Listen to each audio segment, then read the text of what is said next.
কবিতাৰ শিৰোনাম বহাগ তই নাহিবি। তই নাহিবি বহাগ, তোক যে এইবাৰ মাল হালধিৰে নোৱাব ধুৱাব নোৱাৰিম। তই নাহিবি বহাগ, তোক যে এইবাৰ বাপতি সাহোন বুলি ঘৰৰ আটাই বহি পুজিবও নোৱাৰিম। গোহালিৰ ৰঙা মুগামত তহঁতে অভিমান নকৰিবি দেই। দীঘলতি মাখিয়তিৰে কোবাই লাও খা বেঙেনা খা বুলি নদীলৈ তহঁতক খেদি নিবও নোৱাৰি। চেনেহৰ কুলিজনী, খং নকৰিবি মোক। তোৰ মনৰ জোখাৰে বিহুগীত শুনাবলৈ মই যে এতিয়া বৰ ঘৰৰ এচুকত কুচি মুচি পেপুৱা লগা এটা চুক ভেকুলী।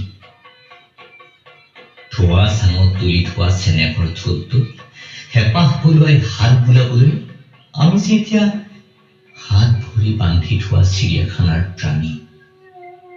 তই নাহিবি বহাগ, তোৰ প্ৰেমত মতলীয়া নাচনীজনীক এইবাৰ যে মই পদূলিৰ নাহৰ জোপাৰ পৰা এপাহ কপৌ ফুল দিব নোৱাৰিম। উৰুকাৰ নিশাটোত ব্যস্ত ভনীজনীক ঢেঁকীশালত অলপ সহায় কৰিব।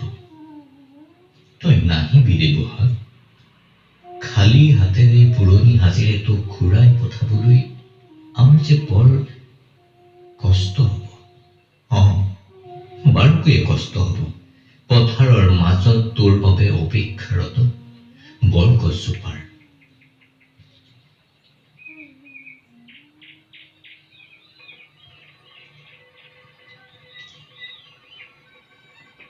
তই নাহিবি বহাগ, তোক দেখিলে মহৰ শিঙৰ পেপাটোৱে বৰকৈ কান্দিব।